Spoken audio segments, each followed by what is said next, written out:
Hi అండి. బాగున్నారా? ఈరోజు ఇంకొక కొత్త రెసిపీతో మీ ముందుకు వచ్చానండి. ఎప్పుడు చేపల పులుసు, చేపల ఫ్రైయేనా? చేపలు ఇగురు కూడా పెట్టుకోవచ్చండి. నేను చెప్పినట్టుగా ట్రై చేయండి. చాలా మంచిగా వస్తుంది. చాలా టేస్టీగా ఉంటుంది. చేపలంటే ఇష్టం లేని వాళ్ళు కూడా మొత్తం వాళ్ళే తినేస్తారు. అంత టేస్టీగా ఉంటుంది. వీటికి ఎక్కువ మసాలాలు కూడా అవసరం లేదండి. చాలా సింపుల్‌గా అయిపోతుంది. ముందుగా ఆనియన్స్ ఒక 3 తీసుకోయండి. తీసుకొని అది కచ్చా పచ్చగా మిక్సీ పట్టుకోండి. మిక్సీ పట్టుకున్నాక కొద్దిగా ఆయిల్ వేసుకొని దాంట్లో ఆనియన్స్ వేసియాలండి. వేసినాక బ్రౌన్ కలర్ వచ్చేంత వరకు వేపుకోవాలి. వేపుకున్నాక ఇప్పుడు 2 పచ్చిమిర్చిని నిలువుగా కోసుకోవాలండి. నెక్స్ట్ టమోటాలు కొంచెం పెద్దవైతే 3 చాలు. లేకపోతే ఒక చిన్నవి అయితే 6 సరిపోతాయండి. వాటిని చిన్నగా కట్ చేసుకొని అవి కూడా మిక్సీ పట్టుకోవాలండి. మిక్సీ పట్టుకున్నాక ఇప్పుడు ఆనియన్స్ పచ్చిమిర్చి మంచిగా వేగిపోయాక ఇప్పుడు టమాటా ప్యూరీని వేసుకోవాలండి. వేసుకొని బాగా ఫ్రై చేసుకోవాలండి. పైకి ఆయిల్ తేలే వరకు బాగా ఫ్రై చేసుకున్నాక కొద్దిగా వాటర్ యాడ్ చేసుకోండి. అంటే చేప ముక్కలు మురిగే వరకు వాటర్ యాడ్ చేసుకుంటే చాలు, ఎక్కువ అవసరం లేదు. నేనైతే 2 గ్లాసులు నాకు సరిపోయినాయి.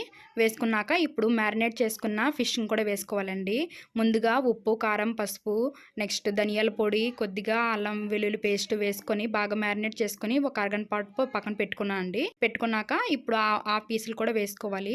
వేసుకున్నాక ఇప్పుడు మంచిగా మరిగే వరకు ఉంచాలండి. చేపలు ఉడుకుతున్నంతసేపు కూడా మనము అసలు గరిటె పెట్టకూడదండి. పెడితే అవి చేపలన్నీ విరిగిపోతాయి. అందుకు నేను చెప్పినట్టుగా కలుపుకోండి. ఇటు అటు తిప్పుకోండి. తిప్పుకుంటే అంతా కూడా మసాలా అంతా కూడా మంచిగా పడుతుంది.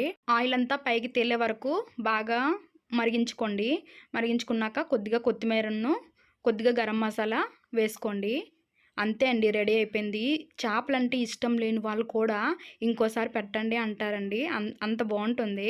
ఒకసారి ట్రై చేయండి. ఎలా వచ్చిందో నాకు కింద కామెంట్ చేయండి. సబ్స్క్రైబ్ చేసుకుంటున్న ప్రతి ఒక్కరికి థ్యాంక్ యూ సో మచ్ అండి. ఇలానే ప్రతిసారి నన్ను సపోర్ట్ చేయండి.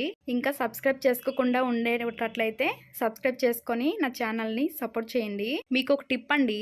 మనము ఎన్నిసార్లు క్లీన్ చేసినా కూడా చేపలు కొన్నిసార్లు నీచు వాసన వస్తుంది కదా.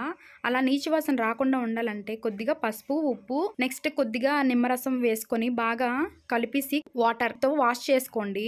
వాష్ చేసుకుంటే చాలా బాగుంటుంది. అసలు నీచు వాసన అనేది వదిలేస్తుంది. ఒకసారి ట్రై చేయండి. చేప ముక్క చూసారా ఎంత మంచిగా ఉడికిందో చూడండి. టేస్ట్ అయితే చాలా బాగుంటుందండి. ఓకే అండి, ఇంకొక కొత్త వీడియోతో రేపు కలుద్దాం. అంతవరకు బాయ్ బాయ్. నా వీడియోస్ మీకు యూజ్ఫుల్గా ఉంటే తప్పకుండా సబ్స్క్రైబ్ చేసుకోండి. ఓకే అండి, బాయ్ బాయ్.